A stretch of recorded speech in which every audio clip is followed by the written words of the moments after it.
In Surah Al-Ahzab, Allah commands the believers not to linger in the Prophet's home unnecessarily and to avoid burdening him with long visits after meals. The verse says, "Do not enter the homes of the Prophet unless permission is given to you for a meal without awaiting its readiness. And when you have eaten, disperse without seeking to remain for conversation." Indeed, that behavior was troubling the Prophet, and he is shy of dismissing you. But Allah is not shy of the truth. Surah Al-Ahzab 3353. This verse is a divine lesson in boundaries. Even the Prophet, with all his patience and humility, needed space. And Allah did not shy away from declaring that need publicly in the Quran. This teaches us something profound. Having boundaries is not a sign of arrogance or coldness. It is a sign of wisdom and emotional maturity. It is a reflection of knowing your limits and honoring your humanity. When we don't set boundaries, we often invite chaos into our lives. We find ourselves drained, emotionally exhausted, and sometimes even resentful. Why? Because we keep giving to others without considering what we are capable of. Don't let people exploit your good nature. Islam teaches us to give, but it also teaches us to preserve ourselves. The Prophet said, your body has a right over you, your eyes have a right over you, and your family has a right over you. Bukhari, this hadith isn't just about physical rights. It's about balance. It reminds us that constantly giving to others while ignoring your own needs is not righteousness. True righteousness is measured, thoughtful, and sustainable. Furthermore, the Prophet did not allow himself to be emotionally manipulated. If someone was out of line, he corrected them. If someone asked too much, he redirected them with kindness.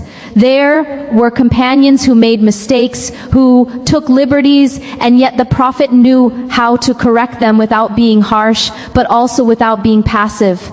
This is what we must learn from. Being soft does not mean being weak. Being kind does not mean being naive. The Prophet was both gentle and firm, loving and assertive. Unfortunately, in today's world, we sometimes confuse religious humility with people-pleasing. But there is a difference.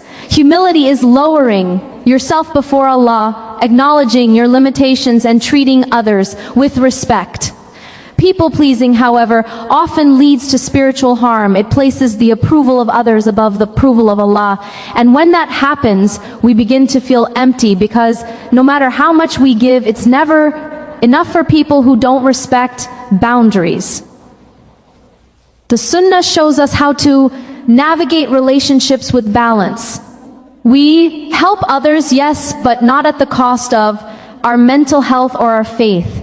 We listen to others, but we also protect our hearts from becoming dumping grounds for negativity. We are generous with our time, but we are not reckless with it. Every moment is an AMA, and every relationship must be handled with hikmah, wisdom. Setting boundaries then is not un-Islamic. In fact, it is part of the prophetic character. It is a way of preserving your energy so you can continue to serve others in a meaningful and sincere way. It is a way of saying, I care for you, but I must also care for myself. It is a way of practicing mercy not only toward others, but toward your own soul. And when done with the right intention and with good character, boundaries become an act of worship, because they help you protect what Allah has entrusted you with: your mind, your heart, your time, and your faith. Kindness is one of the most beloved traits in Islam. The Prophet Muhammad was known for his mercy, his gentleness, and his willingness to help others, regardless of their status, background, or even how they treated him. However, in today's world, the concept of kindness is sometimes misunderstood. Many people believe that in order to be truly kind, you must accept every request, tolerate every insult, and remain silent in the face of injustice.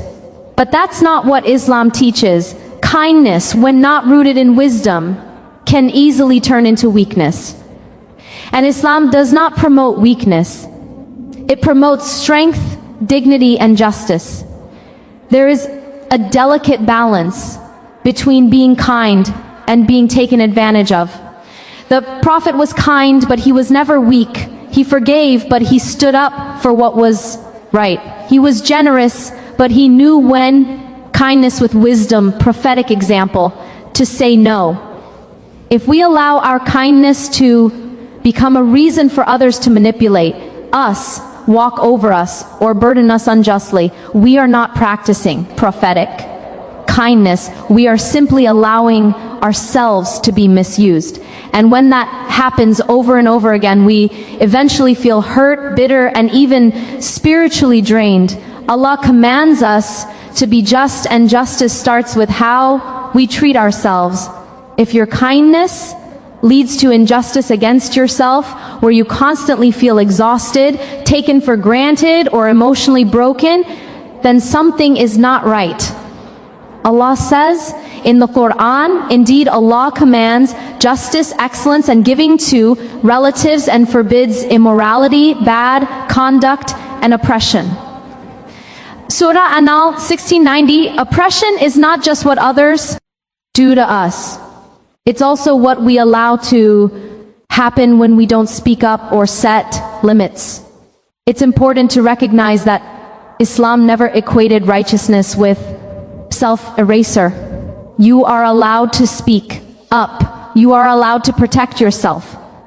You're allowed to say this is not okay. Some people will tell you that enduring poor treatment is a sign of patience or humility, but enduring abuse or mistreatment without addressing it is not patience. It's submission to injustice. Even the most patient people in Islamic history, like the prophets and the Sahaba, stood up against wrongdoing.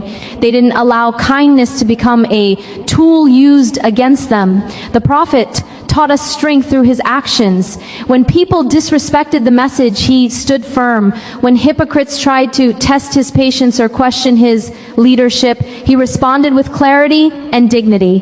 When someone crossed a boundary, he addressed it. This is the example we are to follow. True kindness is not passive, it is active, it is rooted in confidence and clarity. It does not allow others to take advantage of our silence.